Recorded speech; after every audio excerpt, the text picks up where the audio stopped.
Hello students, welcome back again.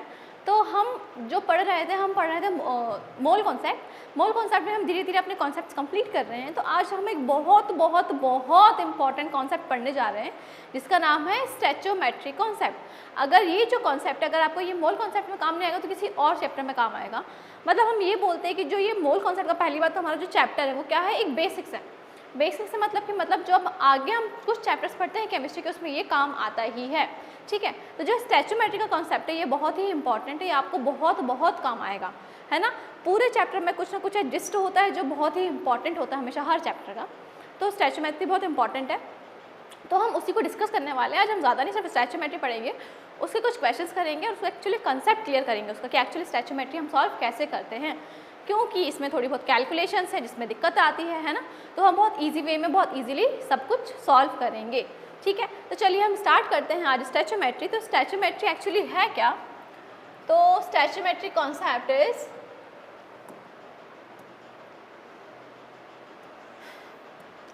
one of the most important aspects of chemical equation is that when it is written in the balanced form। balanced form मतलब कि जो reactant है, reactant side और product side दोनों side equal number of atoms और molecule है। जैसे जब भी हम रिएक्शन करते हैं तो एक ये होता है हमारा और एक इस साइड होता है। मतलब एरो के साइड वाले को हम बोलते हैं रिएक्टेंट, एरो के साइड वाले को हम क्या बोलते हैं, प्रोडक्ट। तो बैलेंस इक्वेशन मतलब कि हम उसको बैलेंस मोल से बैलेंस करते हैं, जिससे हमारे क्या होता है कि अगर मेरे पास इस साइड 10 ऑक्सीजन है तो मेरे पास यहाँ भी 10 ऑक्सीजन मॉलिक्यूल्स होंगे। हम कुछ ऐसे बैलेंस करते हैं, ज़रूरी नहीं है कि O2 फॉर्म में हो, H2O में भी ऑक्सीजन है, हम इसको यहाँ ऐसे बैलेंस कर सकते हैं। अभी हम आगे सीखेंगे बैलेंस करना क्वेश्चंस में। तो बैलेंस केमिकल इक्वेशन के लिए ये बहुत इंपॉर्टेंट है। Then it gives a quantitative relationship. Quantitative, हमारे पास दो चीज़ होती है, एक होता है क्वांटिटेटिव, दूसरी चीज़ होती है क्वालिटेटिव। क्वालिटेटिव मतलब प्रेजेंस और एब्सेंस, एंड क्वांटिटेटिव मतलब कि किसी भी चीज़ की क्वांटिटी बता रही है। ठीक है, जैसे मैंने बोला कि इस कंपाउंड में शुगर प्रेजेंट है, इट इज़ क्वालिटेटिव। पर मैंने बोला कि इस कंपाउंड में इतने ग्राम शुगर है, 20 ग्राम शुगर है, 30 ग्राम शुगर है, इस तरह की चीज़ें। तो जब उसमें अमाउंट या कोई भी क्वांटिटी ऐड हो जाती है तो उसको क्या बोलते हैं, क्वांटिटेटिव प्रॉपर्टी या क्वांटिटेटिव। ठीक है, तो इसमें क्या है, क्वांटिटेटिव रिलेशनशिप है between the various reactants and product in terms of moles, masses, molecules and volume. मतलब स्टैचोमेट्री में मोल भी जाता है, मास भी जाता है, वॉल्यूम भी जाता है, मॉलिकुलर मास भी जाता है।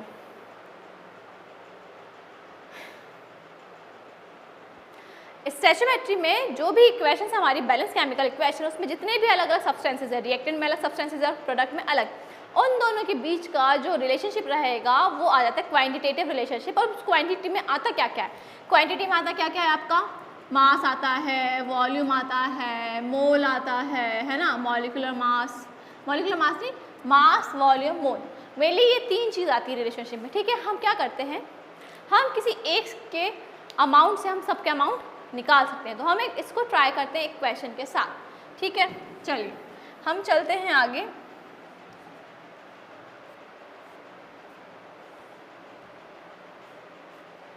ये रहा हमारे पास क्वेश्चन। तो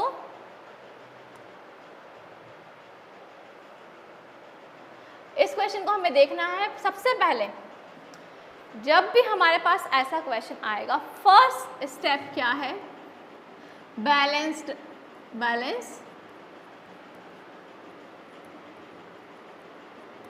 केमिकल इक्वेशन। जो भी केमिकल इक्वेशन हमें गिवन है, सबसे पहले हमें उसको बैलेंस करना है।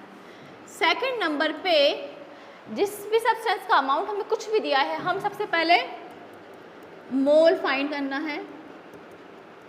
देन हमको इसमें यूनिटरी मेथड अप्लाई करना है। अभी हम समझेंगे यूनिटरी मेथड क्या होता है। वैसे तो यूनिट मेथड होता है कि 12 रुपीज़ में 3 केले, 3 बनाना मतलब, तो 1 बनाना कितने रुपीज़ में, 4 रुपीज़ में। तो इस तरह की कैलकुलेशन को हम बोलते हैं क्या, यूनिटरी मेथड। चलो इस क्वेश्चन को अगर हम सॉल्व करते हैं, सबसे पहले हम क्वेश्चन देखते हैं क्या। एक रिएक्शन दी जिसमें मुझे दिया है calcium carbonate with HCl form calcium chloride and water and carbon dioxide. 5 चीज़ें बन रही है, रिएक्टेंट में 2 है एंड प्रोडक्ट साइड 3 है। अब सबसे पहले मुझे फर्स्ट क्या देखना है कि केमिकल इक्वेशन बैलेंस है कि नहीं। अगर है तो ठीक है, नहीं तो आपको सबसे फर्स्ट क्या करना है, बैलेंस करना है। अगर इक्वेशन बैलेंस है तो ठीक है, अदरवाइज आपको खुद से बैलेंस करना है, पर चेक ज़रूर करना है। ऐसे नहीं कि हमने रिएक्शन उठाई, हमने अमाउंट पुट किया, हम सॉल्व करने लगे, नहीं। First step is balance chemical equation, ठीक है। चलो बैलेंस करते देखते हैं। इधर एक कैल्शियम है, इधर एक कैल्शियम हो गया हमारा, इधर कार्बन एक है, इधर एक कार्बन हो गया, इधर ऑक्सीजन 3 है, इधर ऑक्सीजन कितने हैं, 2 1 3, 3 हमारे ऑक्सीजन हो गए। आप देख सकते हो 2 यहाँ पर है और एक यहाँ पर है। उसके बाद HCl में H एक है, वाटर में 2 H हो गए, यहाँ पर 2 बैलेंस है पहले से, ठीक है, एक क्लोरीन है, ठीक है। मतलब हमारी इक्वेशन क्या है, बैलेंस है। तो हम क्या करेंगे, सबसे पहले जो रिएक्टेंट और प्रोडक्ट के आगे के बैलेंस मोल है उसको हम ऊपर लिख लेंगे। मतलब इसके आगे कुछ नहीं, मतलब ये 1 हो गया, इसके आगे 2 हो गया, इसके आगे कुछ नहीं मतलब 1 हो गया, इसके आगे कुछ नहीं मतलब कि 1, और इसके आगे भी 1। ये इसके बैलेंस मोल है, ठीक है। चल अब हमें दिया है CaCO3 200 ग्राम। अब हमें एक से सबका फाइंड करना है, ठीक है। एक से मुझे देखो यहाँ क्वेश्चन मार्क लगा, इसका अमाउंट भी, इसका वेट फाइंड करना है मुझे इसका वेट भी फाइंड करना है, और मुझे इसका वेट भी फाइंड करना है, और मुझे इसका वेट भी फाइंड करना है। हाउ इज दिस पॉसिबल, कैसे पॉसिबल है ये, पर पॉसिबल है। चलो सबसे पहले जो हमें ये CaCO3 है, इसके हमें क्या निकालना है, मोल। हमने पहले बैलेंस किया, फिर हम मोल फाइंड करेंगे जिस भी सब्सटेंस का हमें अमाउंट दिया हुआ है। तो हम इसको सॉल्व करते हैं। तो N equals to weight upon में मॉलिकुलर वेट। इसका वेट कितना दिया है हमें, 200 ग्राम। मॉलिकुलर वेट निकालेंगे तो कैल्शियम का 40 होता है, कार्बन का 12 होता है, 16 3 48 होगा, तो 48 10 100। मतलब हमारा मॉलिकुलर वेट कितना आ जाएगा इसका, 100। जिसको मॉलिकुलर वेट निकालना नहीं आता है वो प्रीवियस लेक्चर में जाए, उसमें बहुत डिटेल मॉलिकुलर मास निकालना सिखाया है विथ प्रैक्टिस क्वेश्चंस, है ना। ऐसा नहीं होगा कि मतलब कि आपको मॉलिकुलर मास नहीं आता और आप ये मोल निकाल लो, ऐसा पॉसिबल नहीं है। तो शॉर्टकट इस्तेमाल ना करें, है ना, ठीक है। चलो तो इसको हमने डिवाइड किया, 0 से 0 तो कितना आ गया 2, N इक्वल्स टू 2 मोल। अब मुझे बताओ कि इसके ऊपर एक था, बैलेंस मोल कितने थे, 1, कितने मोल आए 2, तो इसके बैलेंस मोल कितने हैं 2। तो अगर एक में 2 मोल तो 2 में कितने, तो 2 इंटू 2, तो कितने मोल हो जाएंगे 4 मोल।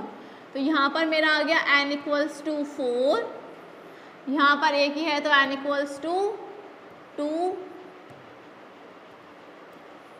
यहाँ पर भी एक ही बैलेंस मोल है तो N इक्वल्स टू 2, और यहाँ पर एक ही है तो N इक्वल्स टू 2।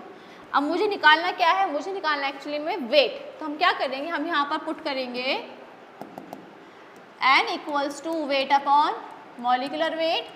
तो N कितना दिया है 4, वेट हमें निकालना है। कैल्शियम हाइड्रोक्लोरिक एसिड का मॉलिकुलर वेट कितना होता है 36.5, तो ये हो गया हमारा 36.5। तो W is equals to 4 into 36.5, then 4 5 20, 4 6 24, 26, 4 3 12, 13 and 14। मतलब ये आ जाएगा हमारा 146.0 ग्राम वेट, ठीक है। ये इसका आंसर हो गया। अब यहाँ भी 2 मोल है कैल्शियम क्लोराइड का, करेंगे तो क्या हो जाएगा N equals to weight upon molecular weight. N हमारा 2 है, मॉलिकुलर वेट निकालेंगे तो इसका हो जाएगा 71, इसका होता है 40, तो ये आ जाएगा हमारा वेट अपॉन में 111, 70 811, ठीक है। तो वेट इक्वल्स टू 2 इंटू 111, तो ये हो जाएगा 222 ग्राम, 222 ग्राम वेट किसका, कैल्शियम क्लोराइड का। वाटर बचा, वाटर में भी सेम फॉर्मूला इस्तेमाल करेंगे हम, N equals to weight upon molecular weight. तो N कितना है हमारा 2, वेट निकालना है, मॉलिकुलर वेट 18, तो वेट इज इक्वल्स टू 36 ग्राम। ऐसा ही कार्बन डाइऑक्साइड का निकालेंगे, यहाँ पर हम देखते हैं वेट अपॉन मॉलिकुलर वेट हो जाएगा N इक्वल्स टू, तो वेट निकालना है तो मोल कितने हैं 2, molecular weight 44 equals to weight, तो कितना हो जाएगा ये 88 ग्राम वेट। तो इस तरह से हम कुछ भी कर सकते हैं। और आपको पता है जब आपने मोल पढ़ा है तो अगर हम किसी भी सब्सटेंस का मोल निकाल लेते हैं तो उससे हम वेट भी निकाल सकते हैं, वॉल्यूम भी निकाल सकते हैं, नंबर ऑफ पार्टिकल्स भी निकाल सकते हैं, हम उससे सब कुछ निकाल सकते हैं, ठीक है। चलो इस क्वेश्चन को अच्छे से देखो, देन हम चलते हैं नेक्स्ट क्वेश्चन की ओर। रिएक्शन, तो how much iron can be obtain in the reduction of 1 kg of Fe2O3। हमें करना है Fe2O3 का रिडक्शन। रिडक्शन मतलब होता है एडिशन ऑफ हाइड्रोजन। जब हम इसका रिडक्शन करेंगे तो हमें मिलेगा Fe एंड वाटर। अब हमें इसको पहले बैलेंस करना है। मैंने कहा सबसे पहले बैलेंस करना है। जब हम बैलेंस करेंगे तो देखो इधर 2Fe है, तो हमने यहाँ लिख दिया 2Fe।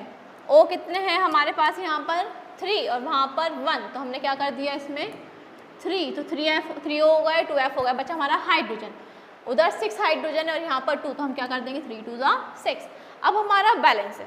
उसके बाद यहाँ पर दिया है 1 kg ऑफ Fe2O3। हमसे पूछा क्या है, how much iron can be obtain. Iron का वेट पूछा है और हमें दिखाया क्या है Fe2O3। सिंपल फॉर्मूला हम अप्लाई करेंगे कि 1 kg को सबसे पहले ग्राम में करेंगे तो ये 1000 ग्राम हो जाएगा। मैंने कहा है फर्स्ट मोल निकालना होता है। मोल निकालेंगे तो N equals to weight upon molecular weight. Molecular weight कैसे निकालोगे आप, आयरन का होता है 56, तो 56 इंटू 2, तो 2 6 56 इंटू 2, तो 2 6 12, 5 10 11, तो आयरन का हो गया 111 और ऑक्सीजन का होता है 16, तो 16 3 48, तो 112 प्लस 48, तो ये हो गया 50 4 5 6 एंड 1 6 0। तो वेट हमारे पास 1000 हो गया एंड मॉलिकुलर वेट हमारे पास कितना आ गया 160, तो 0 से 0 कैंसिल।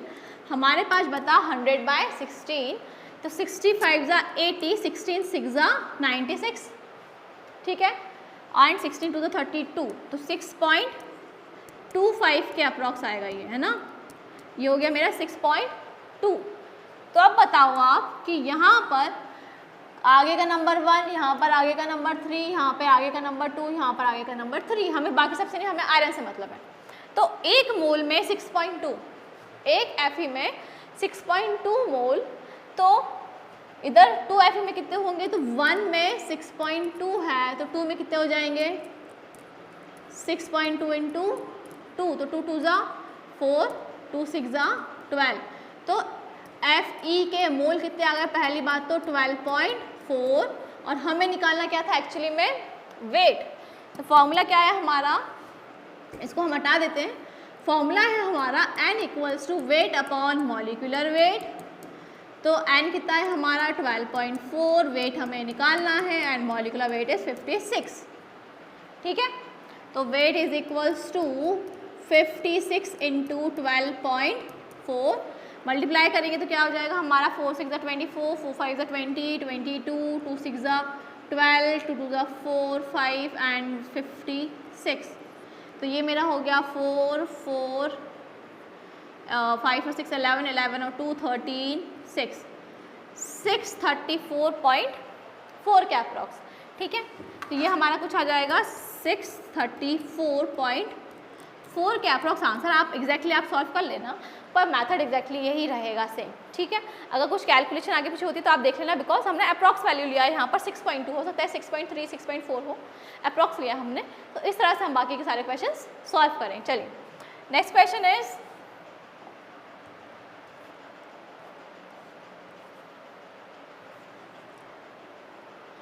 नेक्स्ट क्वेश्चन रीड करिए क्या दिया है। What amount of silver chloride is formed by the action of 5.85 gram of sodium chloride on an excess of silver nitrate. Sodium chloride को हमने रिएक्शन करवाई है सिल्वर नाइट्रेट के साथ, तो sodium chloride is NaCl, silver nitrate is AgNO3 and बना क्या है हमारा सिल्वर क्लोराइड, तो बना है हमारा AgCl प्लस NaNO3 और दिया क्या है हमें 55.850 ग्राम ऑफ सोडियम क्लोराइड, तो ये हमें दिया है 5.850 ग्राम।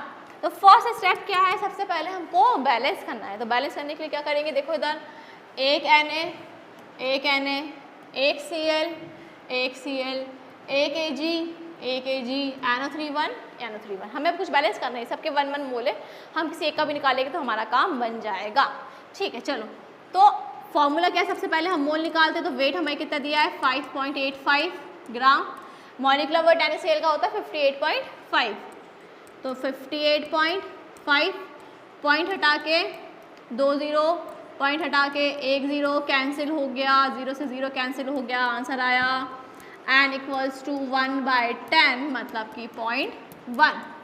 एक में 1 मोल है, सबके नंबर 1 1 1 1 है। हमसे पूछा किसका था, सिल्वर क्लोराइड का, तो इसका भी कितना हो जाएगा n इक्वल्स टू 0.1। इतना क्लियर है आपको। हमसे पूछा क्या है, वेट, तो फॉर्मूला क्या लगाएंगे हम, n equals to weight upon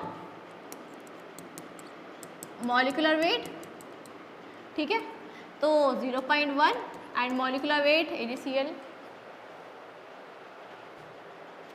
इसका जब हम मॉलिक्यूलर वेट निकालेंगे तो ये हमारे पास आएगा 143 के अप्रॉक्स। तो क्या हो जाएगा हमारा वेट इक्वल्स टू 143 इंटू 0.1, तो 14.3 ग्राम के अप्रॉक्स हमारा आंसर हो जाएगा, ठीक है। इस तरह से हमें बाकी के क्वेश्चन भी सॉल्व करना है। चलिए तो नेक्स्ट क्वेश्चन की तरफ बढ़ते हैं हमारे यहाँ। नेक्स्ट क्वेश्चन इज, अब हम बात कर रहे हैं किसकी, वॉल्यूम की। In the following reaction if 10 gram of H2 react with N2, तो H2 प्लस N2 रिएक्शन हमें खुद भी बना, रिएक्शन यहाँ ऑलरेडी लिखी है, N2 plus H2। What will be the volume of NH3 at STP। किसका वॉल्यूम पूछा है आपसे, NH3 का वॉल्यूम पूछा, इसका हमसे वॉल्यूम पूछा है और दिया क्या है हमें 10 ग्राम ऑफ H2। हमें यहाँ पर 10 ग्राम दिया है, पूछा हमसे वॉल्यूम है। हमें कुछ नहीं करना है, बहुत ईजी से क्वेश्चन घुमाया, हमें सिर्फ वॉल्यूम का रिलेशनशिप बताना है मोल से। तो सबसे पहले हमें क्या निकालना होता, हमने कहा है मोल, तो n equals to weight upon में मॉलिक्यूलर वेट। तो n इक्वल्स टू वेट कितना दिया है 10 ग्राम, मॉलिक्यूलर वेट हाइड्रोजन का आता है 2 तो 2 5 ज़ा 10, तो n इक्वल्स टू 5। सबसे पहले जो आगे नंबर लिखा है इसको मुँह पर लिखते हैं, मैंने सिखाया अभी 1, इसमें 3, इसमें 2। अब मुझे बताओ कि 3 में 5 मोल, 3 में 5 मोल, तो 1 में 5/3, 3 में 5 मोल, 1 में 5/3, तो 2 में कितने मल्टीप्लाइड बाय 2, तो ये हो गया हमारा n इक्वल्स टू 10/3। ईजी। 3 में 5 मोल, तो 1 में जितने होंगे 3 को नीचे लगे तो 5/3, और जितने पूछा उसको मल्टीप्लाई कर दें तो 5 to the 10/3। पूछा क्या है वॉल्यूम, तो NTP बोला है, STP बोला है, तो n equals to volume upon 22.4, तो n इक्वल्स टू कितना है हमारा 10/3, तो ये हो जाएगा 22.4 इक्वल्स टू वॉल्यूम, मतलब कि 2 to 4 डिवाइड बाय 3, 3 7 ज़ा 21, 3 4 ज़ा 12, 3 6 ज़ा 18, तो वॉल्यूम कितना आ गया मेरा 74.6 लीटर। ये हमारा आंसर हो गया, ठीक है। तो कैलकुलेशन अगर आपको दिक्कत आती है बेसिक कैलकुलेशन में तो आप चेक कर लेना, बाकी आपको कॉन्सेप्ट हमेशा याद रखना है, ठीक है। चलिए next is for complete combustion of 3 gram ethane.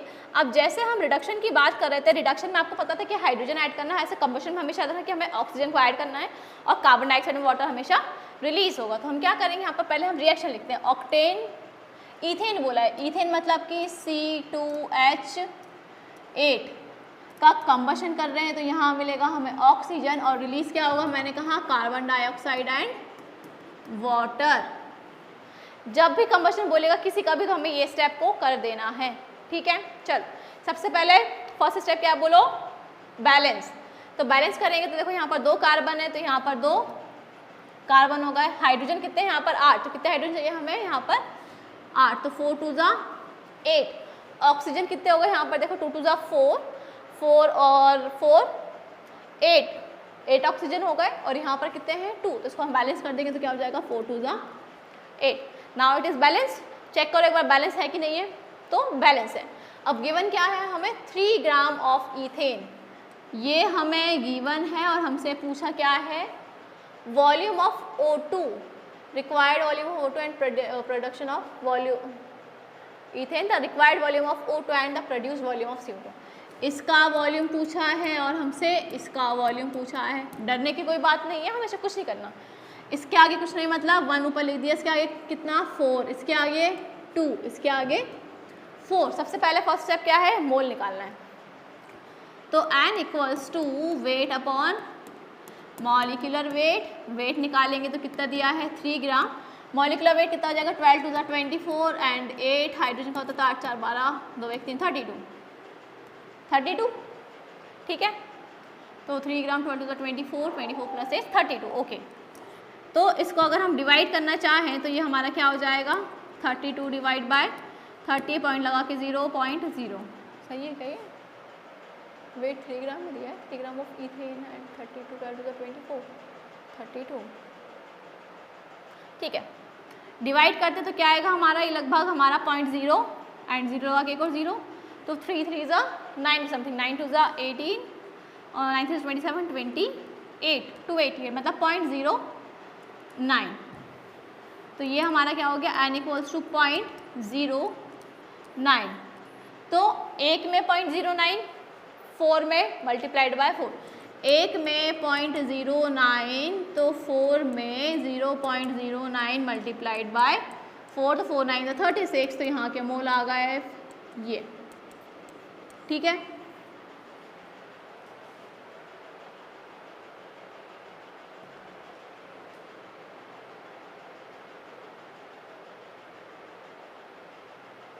ठीक है चलो यहाँ पर हम इसके मोल निकालते तो यहाँ पर हमने बोला था एक में 0.9 है तो दो में कितने हो जाएंगे 2 9 18 तो 0.18 बाकी हमें कुछ नहीं करना है हमें क्या रख देना है वॉल्यूम पूछा है तो n equals to volume upon 22.4 तो volume equals to n multiplied by 22.4 और n यहाँ पर आया है हमारा 0.36 एंड 20.4 को मल्टीप्लाई कर देंगे हमारा आंसर आ जाएगा सेम यहाँ पर n इक्वल्स टू क्या है वॉल्यूम अपॉन 22.4 n कितना आया है 0.18 मल्टीप्लाइड कर देंगे 22.4 का इक्वल्स टू हमारा क्या आ जाएगा वॉल्यूम। तो आप देख सकते हो हम कुछ नहीं कर रहे हम सिर्फ एक मोल का फॉर्मूला इस्तेमाल कर रहे हैं और यूनिटरी मेथड को अप्लाई कर रहे हैं हमारे सारे आंसर सारे ठीक है। तो आप इसको कंप्लीट सॉल्व कर लीजिएगा। हम बढ़ते हैं नेक्स्ट क्वेश्चन की तरफ। नेक्स्ट इज ये ऑलरेडी हो चुका है आपका हाँ ये हमें देखना है कि अगर हमें अभी तक सिर्फ एक रिएक्टेंट का वेट ही दिया था कितने रिएक्टेंट का सिर्फ एक का अब हमें एक से ज़्यादा वेट दिया तो हम किसको कंसिडर करेंगे जब भी ऐसा कुछ होगा तो हम एक नया वर्ड लाते हैं जिसको हम बोलते हैं लिमिटिंग रिएजेंट ठीक है। लिमिटिंग रिएजेंट अब कैसे निकालेंगे हम so the reactant which is completely consumed in a reaction is called a limiting reagent. जैसे कि हमने दो सब्सटेंसेस लिए दो सब्सटेंसेस को हम आपस में रिएक्शन करवा रहे हैं ठीक है। अब उनमें से कोई एक जल्दी खत्म हो गया और दूसरा वाला खत्म नहीं हुआ। अब आपको पता है कि दोनों आपस में रिएक्शन कर रहे हैं इसलिए रिएक्शन चल रही है। अगर दोनों में से एक भी खत्म हो गया तो हमारी रिएक्शन बंद हो जाएगी। तो जो जल्दी खत्म हो जाता है उसी को हम क्या बोलते हैं लिमिटिंग रिएजेंट। और जल्दी खत्म हो जाता है तो आपको पता है कम होगा ऐसा तो है नहीं कि ज़्यादा क्वांटिटी में होगा जल्दी खत्म होगा। कॉमन सेंस है कि जिसकी क्वांटिटी कम होगी वो जल्दी खत्म होगा और उसी के अकॉर्डिंग रिएक्शंस बंद हो जाएगी और उसी के अकॉर्डिंग हम सबको कंसीडर करेंगे। अब रिएक्शन निकालने का फॉर्मूला क्या है सॉरी लिमिटिंग रिएजेंट निकालने का एक्चुअली फॉर्मूला है क्या तो लिमिटिंग रिएजेंट का फॉर्मूला है आपका इनिशियल मोल अपॉन में वैलेंस मोल। इनिशियल मोल जो आपको हम बोलते हैं गिवन मोल और वैलेंस मोल जो हमारे रिएक्शंस के सामने लिखे हैं ठीक है। हम एक क्वेश्चन करके दिखाते हैं आपको। जैसे इस क्वेश्चन में दिया है 3 मोल और इसमें दिया है 9 मोल। अब मुझे बताना है कि इन दोनों में लिमिटिंग रिएजेंट कौन है। तो हम क्या करेंगे लिमिटिंग रिएजेंट सबसे पहले हम यहाँ लिखेंगे limiting reagent for A and limiting reagent for B.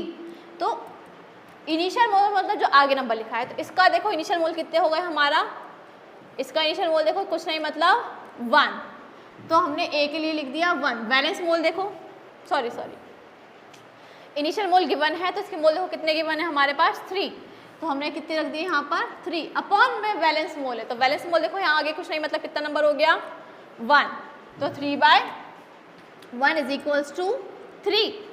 Limiting reagent for B same सबसे पहले इनिशियल मोल कितने हैं इसके 9 तो ये क्या हो गया 9।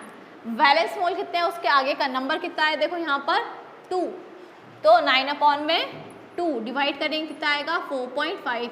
अब मुझे बताओ दोनों में कम कौन है 3 कम होता है कि 4.5 कम होता है ऑब्वियस सी बात है 3 कम होता है। 3 का मतलब होता है इसका मतलब कि जो हमारा ए है ये लिमिटिंग रिएजेंट है हमें इसके अकॉर्डिंग सबको कंसिडर करना है। मतलब अब मैं इसको देख के सबके मोल नहीं निकालूंगी, मैं सिर्फ इसको देख के सबके मोल निकालूंगी जैसे मैं अभी तक निकाल रही थी। ठीक है, चलो इसके भी हम कुछ क्वेश्चन सॉल्व करते हैं, देन हमारा ये टॉपिक जो है हमारा स्टैचोमेट्री का ये कंप्लीट हो जाएगा और आपके सारे इसके जो कॉन्सेप्ट है बहुत अच्छे से क्लियर हो जाएंगे।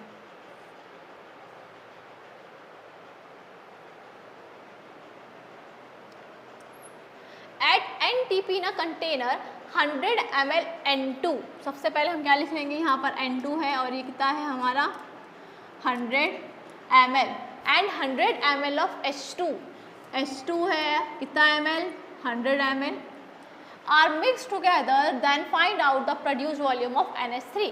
पहली बार तो आपको पता है अगर N2 और H2 मिले तो क्या मिल रहा हो, क्या बन रहा होगा हमारे पास यहाँ पर NH3 और इसका वॉल्यूम हमें बताना है पहली चीज़। अब दूसरी बताओ ये बैलेंस है कि नहीं है। आई थिंक ये बैलेंस नहीं है, 2 नाइट्रोजन है, हम यहाँ 2 नाइट्रोजन कर देते हैं, अब हाइड्रोजन यहाँ 6 हो गए तो अब हम इसको 3 कर देते हैं। अब आप देखो यहाँ पर 2 सब्सटेंसेस गिवन है तो अब हम कैसे निकालेंगे, हम क्या निकालेंगे, सबसे पहले मोल निकालेंगे दोनों के। ठीक है, मोल निकाल के फिर लिमिटिंग रीजन पे जाएंगे। First step is balance, second is mole, third is unitary method, then जो भी हमें फाइंड करना है हमको वो फाइंड कर लेना है। तो n equals to volume upon 22.4। ठीक है, अब ये तो ml में है पर ये वाला वॉल्यूम लीटर में होता है तो 100 ml डिवाइडेड बाय 1000, लीटर में करने के लिए डिवाइड बाय 1000, लीटर में करने के लिए डिवाइड बाय 1000, तो ये क्या हो जाएगा हमारा 0.1 लीटर, ये हो जाएगा 0.1 लीटर। तो n equals to volume upon 22.4, तो n equals to 0.1 divide by 22.4 मतलब पॉइंट से पॉइंट कैंसिल और ये आ गया मेरा 224। सेम ये 0.1 लीटर है तो यहाँ भी आ जाएगा मेरा n इक्वल्स टू 1/224। अब लिमिटिंग रीजन की बात करते हैं। तो जब मैं लिमिटिंग रीजन की बात करूँगी तो हम क्या फॉर्मूला हमने बताया भी, हमने इनिशियल मोल अपॉन वैलेंस मोल, तो ये हो गया लिमिटिंग रीजेंट N2 के लिए। तो इनिशियल मोल इसके कितने हैं 1/223 और वैलेंस मोल कितने हैं इसके देखेंगे हम, तो वैलेंस मोल इज 1, यहाँ पर 3 है और यहाँ पर 2 है तो 1। ठीक है, लिमिटिंग रिएजेंट फॉर H2, तो H2 1/223 मतलब कि डिवाइड करेंगे कितने का 3 का, तो ये 3 डिवाइड में है मतलब कहाँ आएगा मल्टीप्लाई में। ठीक है, अब मुझे बताओ दोनों में से छोटी वैल्यू कौन सी है, N2 की छोटी वैल्यू है कि H2 की छोटी वैल्यू है, सोच के बताओ।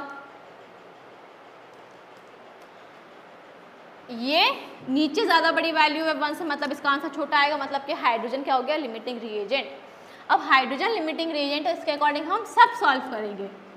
तो यहाँ पर 3 मोल में 1/224, इसके अकॉर्डिंग चलते हैं हम, तो 3 मोल में 1/224, तो 1 मोल में 1/224 इनटू में 2 के लिए पूछा है तो हो जाएगा हमारा 2NH3 और सॉरी यहाँ पर 3 भी रहेगा, ये वाला 3 यहाँ पर। तो ये क्या आया है हमारा सिर्फ मोल, ये आया है हमारा सिर्फ मोल मतलब कि 2/224 इनटू में 3। अब हमें वॉल्यूम निकालना है तो हमें कुछ नहीं करना, हमें से फॉर्मूले को क्या कर देना, हम यहाँ आगे बढ़ते हैं। तो n equals to volume by 22.4, तो आंसर आ जाएगा मेरा 224 इंटू 3 वॉल्यूम अपॉन 22.4। इसको यहाँ लेके जाएंगे, इसको यहाँ देखो और थोड़ा कंजस्टेड हो रहा है पर देखो तो क्या हो जाएगा हमारा 224 इंटू 2 अपॉन में 224 इंटू 3, तो 224 से 224 कैंसिल, यहाँ 0.1 बचेगा, ये 0.2 हो गया, 0.2/3 मतलब 0.06 आप सॉल्व कर लेना इसके अकॉर्डिंग। तो लिमिटिंग रीजन क्वेश्चन हम कुछ इस तरह से सॉल्व करते हैं। ठीक है, अभी हम एक और नेक्स्ट क्वेश्चन देखते हैं, उसमें शायद आपको ज़्यादा अच्छा समझ आएगा। ठीक है, वॉल्यूम है इसलिए थोड़ा सा कंफ्यूजिंग हो रहा है, अदरवाइज देखते हैं। ठीक है, देखो अब तो हमारे पास ऑप्शन भी है, तो 1.5 mole of O2 combine with MgO, तो Mg के साथ हम ऑक्सीजन को कंबाइन कर रहे हैं एंड फॉर्म मैग्नीशियम ऑक्साइड और बन रहा है मैग्नीशियम ऑक्साइड। ठीक है, दैट हैज़ कम्बाइनाइजेशन इज, कितना पूछा है 1.5 मोल हमें गिवन है, और हमसे पूछा है कि mg का मास पूछा है, इसका हमसे वेट पूछा है। तो पहले तो मुझे इसको बैलेंस करना होगा, ठीक है, ये 2 है तो जी का वेट पूछा है, इसका वेट पूछा है, तो हम पहले इसके मोल निकालेंगे, मोल तो हमें गिवन है। तो 1 में 1.5 मोल, तो mg के लिए 2 में कितने हो जाएंगे हमारा 1.5 इंटू 2, तो 15 टू द 30, मतलब n इक्वल्स टू 3 आ गया किसके लिए, mg के लिए। तो n इक्वल्स टू 3 आ गया mg के लिए, तो n इक्वल्स टू 3। अब हमें निकालना है वेट, तो n equals to weight upon में मॉलिकुलर वेट, तो n 3 है, मॉलिकुलर वेट है 24 इक्वल्स टू वेट, तो 24 3 ज़ा 3 4 ज़ा 12 3 2 ज़ा 6 72 ग्राम। ये हमारा क्या हो गया इसका वेट, मतलब हमारे पास ऑप्शन कौन सा आ गया, फर्स्ट वाला। तो इस तरह से हमको ये क्वेश्चन सॉल्व करना है। चलिए next question is for reaction A plus 2B the amount of product formed by the starting the reactive with 5 mole of A and 8 mole of B। ठीक है, हमारे पास एक रिएक्शन है A plus 2B से C बन रहा है, 5 mole of A दिए हैं और 8 मोल ऑफ B दिए हैं। सबसे पहले हम इसको लिमिटिंग रिएजेंट लगाएंगे, जो आएगा उसके अकॉर्डिंग सॉल्व करेंगे। तो लिमिटिंग रिएजेंट निकालना है, तो इनिशियल मोल अपॉन में वैलेंस मोल, इसका भी इनिशियल मोल अपॉन में वैलेंस, तो ये हो गया 4, ये हो गया 5, तो ये 5 हो गया, ये 4 हो गया, ये लीस्ट वैल्यू है, मतलब कि इसके अकॉर्डिंग हम सॉल्व करेंगे। पूछा क्या है हमसे, द अमाउंट ऑफ प्रोडक्ट, इसका अमाउंट पूछा है, मतलब कि इसके मोल पूछे हैं। तो देखो इधर हम B के अकॉर्डिंग सॉल्व कर रहे हैं, तो इसके अकॉर्डिंग 2 में 4 मोल, तो 1 में 4/2 मतलब कि 2 मोल, तो 1 में 2 मोल, तो n इक्वल्स टू क्या आ जाएगा आंसर हमारा यहाँ पर 2 मोल, मतलब ऑप्शन, अबे 2 कहाँ चला गया अब,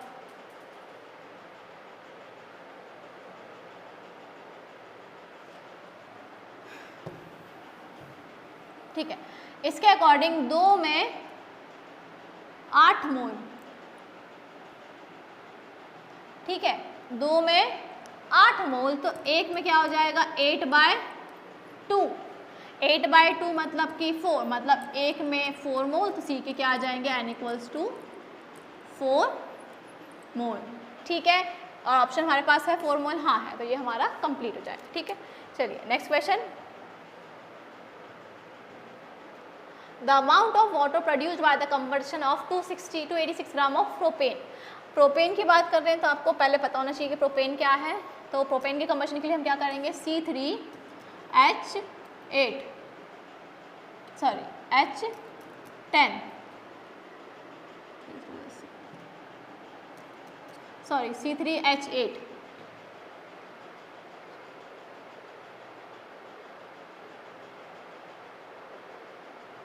ठीक है, C3H8, इसका हम जब कंबशन करेंगे तो ये हम O2 लेंगे और यहाँ पर हमारा निकलेगा CO2 एंड वाटर। इसको हम बैलेंस करेंगे सबसे फर्स्ट, तो क्या हो जाएगा, ये 3 हो जाएगा, 3 कार्बन हो गए। ऑक्सीजन कितने हैं वहाँ पर, हाइड्रोजन पहले बैलेंस करो, तो 8 है, तो हम यहाँ पर हाइड्रोजन को बैलेंस करेंगे, तो 4 2 ज़ा 8। अब ऑक्सीजन काउंट करो, 4 3 2 ज़ा 6, तो कितने हो गए 11, 3 2 ज़ा 6 6 प्लस 4 3 2 6 प्लस 10 है, तो हम क्या करेंगे यहाँ पर 5 का मल्टीप्लाई। अब हमारी इक्वेशन कम्प्लीटली बैलेंस हो गई, ठीक है। चलो अब क्या दिया है हमारा 286 ग्राम ऑफ प्रोपेन।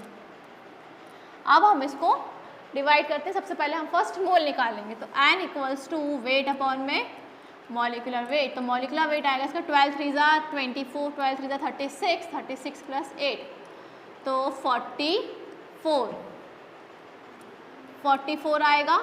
44 को 286 से डिवाइड करेंगे, जब हम सॉल्व करेंगे तो क्या हो जाएगा, ये 4 1 ज़ा 4 4 1 ज़ा 4, चलो 4 2 से डिवाइड करते हैं, 2 2 ज़ा 4 2 2 ज़ा 4 2 1 ज़ा 2 2 4 ज़ा 8 2 3 ज़ा 6, ठीक है।